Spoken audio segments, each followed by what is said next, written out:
Salah satu program Pemprov DKI Jakarta yang saat ini dinilai sangat bermanfaat bagi warga Jakarta adalah Ruang Publik Terbuka Hijau Ramah Anak atau RPTRA. Alhasil, setiap akhir pekan ruang terbuka hijau tidak pernah sepi karena menjadi tempat alternatif untuk berkumpul bersama keluarga.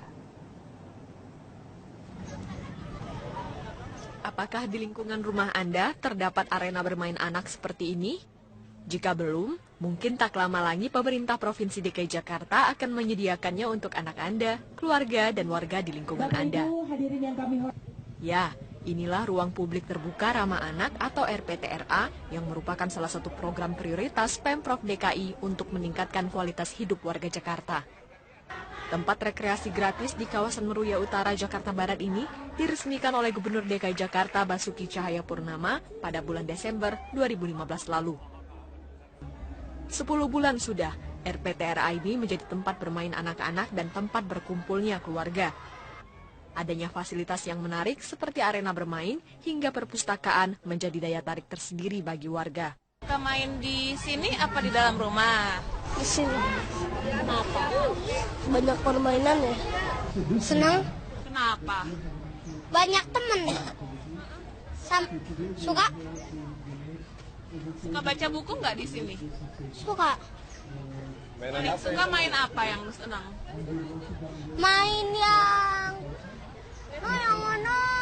Senang, cukup membantu juga. Jadi sekalian ngantar anak saya yang besar, sekalian yang kecil bisa diajak bermain di sini. Kalau hari libur, khususnya hari Sabtu sama hari Minggu. Tidak hanya anak-anak, sejumlah ibu PKK juga memanfaatkan tempat ini untuk berkreasi dan membuat sejumlah produk serta memasarkannya. Masyarakat banyak itu adanya Taman RPTRA. Di samping untuk keamanan anak bermain, anak bisa pinter dan bisa dia berkreasi lebih luas lagi. Artinya mengenal tumbuhan yang ada di taman. Bagaimana dia bisa mengembangkan kreativitas anak. Kami mengasih kebebasan untuk anak. Yang penting anak itu bisa kreatif, berkreasi, dan bebas, itu terarah. Nah, kini terbuktikan bahwa ibu kota Jakarta sangat membutuhkan ruang terbuka hijau yang ramah untuk anak. Inilah sarana yang dibutuhkan oleh warga ibu kota Jakarta, khususnya anak-anak. Karena dengan adanya sarana RPTRA ini, anak-anak tidak hanya main di dalam rumah, tapi juga punya pilihan untuk banyak bergerak dan beraktivitas di luar rumah. Dari Jakarta, Clara Alverina, Adam Alamsyah, Metro TV. Komunitas Kawanua di Jakarta mendeklarasikan dukungannya terhadap pasangan Ahok Jarot dalam Pilkada DKI 2017. Dan untuk mengetahui jalannya deklarasi, sudah ada reporter Nori Utari dan juru kamera Ricky Rusdiana langsung dari Senayan, Jakarta Selatan. Ya Nori, bagaimana jalannya deklarasi saat ini? Iya Eliza, daya tarik akan Pilgub DKI Jakarta semakin terasa, yaitu terlihat dari berbagai komunitas ataupun juga kelompok yang sudah mengambil sikap atau menentukan pilihannya untuk menentukan pilihan akan Gubernur DKI Jakarta yang mereka inginkan. Dan salah satunya adalah komunitas Kawanua di Jakarta, yaitu komunitas warga asal Sulawesi Utara yang bertempat atau bermukim di DKI Jakarta. Dan saat ini terlihat sedang dilakukan yaitu deklarasi, yaitu untuk menegaskan kembali bahwa komunitas Kawanua telah memantapkan dirinya, yaitu dengan memilih pasangan Ahok dan juga Jarot sebagai gubernur dan wakil gubernur DKI Jakarta pada tahun 2017 mendatang. Dan juga sangat terasa sekali semarak akan pemilihan ataupun deklarasi yang dilaksanakan pada hari ini. Selain melakukan deklarasi, komunitas Kawanua ini juga menampilkan yaitu berbagai kesenian dan juga tarian asal Sulawesi Utara, bahwa mereka walaupun berasal dari Sulawesi Utara, tapi mereka melihat kerja nyata dari seorang Ahok dan juga Jarot. Hal itu yang meyakinkan mereka untuk memilih Ahok dan Jarot kembali menduduki kursi Gubernur DKI Jakarta.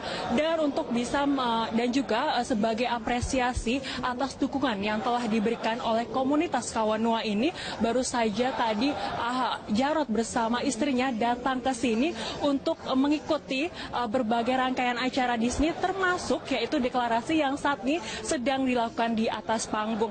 Dan nantinya komunitas Kawanua ini akan terus melakukan berbagai kegiatan untuk bisa mendukung Ahok Jarot sampai pada Pilkada DKI Jakarta, yaitu pada Februari tahun 2017. Eliza.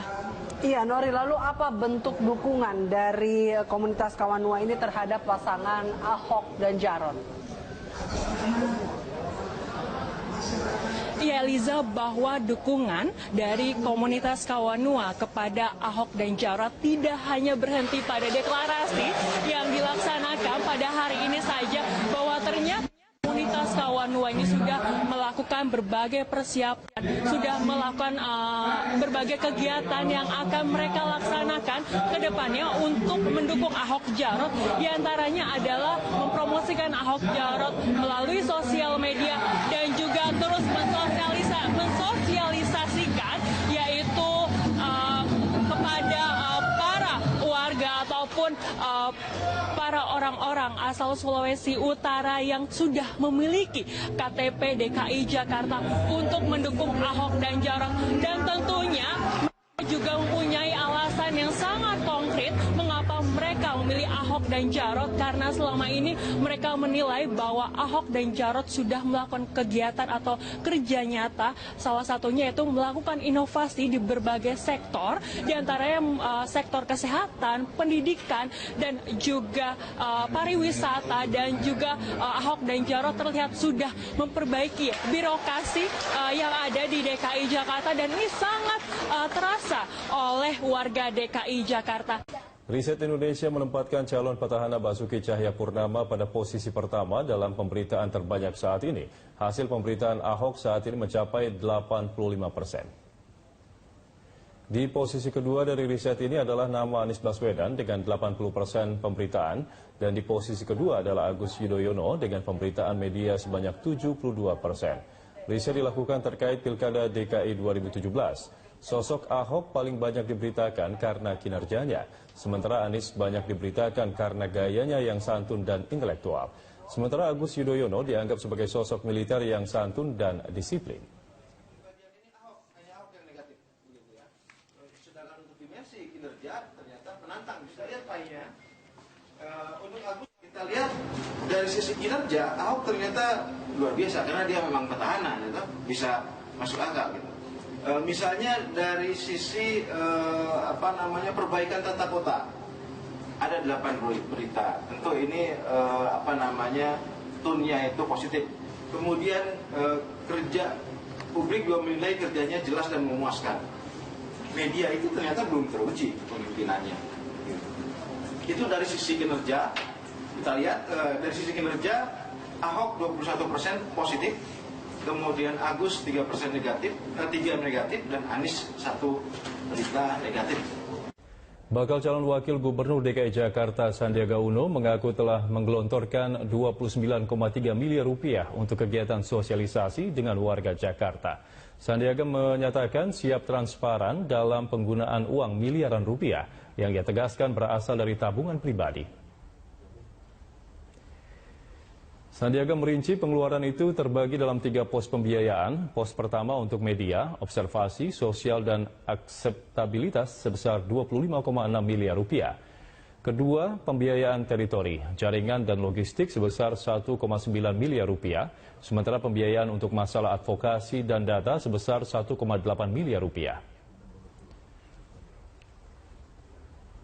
Tujuan transparansi pengeluaran bahkan sebelum masa kampanye dimulai, Sandiaga ingin membuktikan komitmen menghindari money politik dalam Pilkada DKI. Kegiatan media, observasi, sosial, dan akseptabilitas. Kenapa saya lakukan ini? Karena ini merupakan pertama dalam sejarah kampanye atau sejarah sosialisasi sebelum pencalonan yang pernah terjadi di Indonesia, karena komitmen saya masuk di bidang politik ini untuk membawa sebuah perubahan, sebuah gerakan untuk memberikan wacana baru bahwa penyelenggaraan demokrasi kita haruslah lebih transparan, haruslah tidak syarat birokrasi, dan harus ringkas dan efisien untuk memberikan nuansa baru dalam demokrasi. Gubernur DKI Jakarta Basuki Cahayapurnama bersama wakilnya Jarod Saiful Hidayat bertemu dengan Presiden ketiga Republik Indonesia B.J. Habibie. Pertemuan berlangsung pada Rabu 12 Oktober pada malam hari.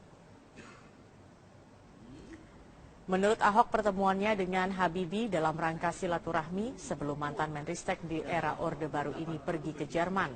Ahok menyatakan pada pertemuan ini dirinya dan Jarod hanya meminta nasihat mengenai pembangunan di Jakarta. Dalam kesempatan ini B.J. Habibie memberikan nasihat agar Ahok lebih banyak senyum dalam menangani masalah-masalah ibu kota. Ahok membantah dirinya dan Jarod juga membahas soal Pilkada DKI Jakarta yang pemungutan suaranya berlangsung pada Februari 2017 mendatang. Ahok mengunggah video dan foto-foto pertemuannya dengan ahli pesawat terbang itu di Instagram, Twitter, dan Facebooknya. Pada Instagramnya, Ahok mengunggah video yang memperlihatkan ia menerima sejumlah buku dari Habibie.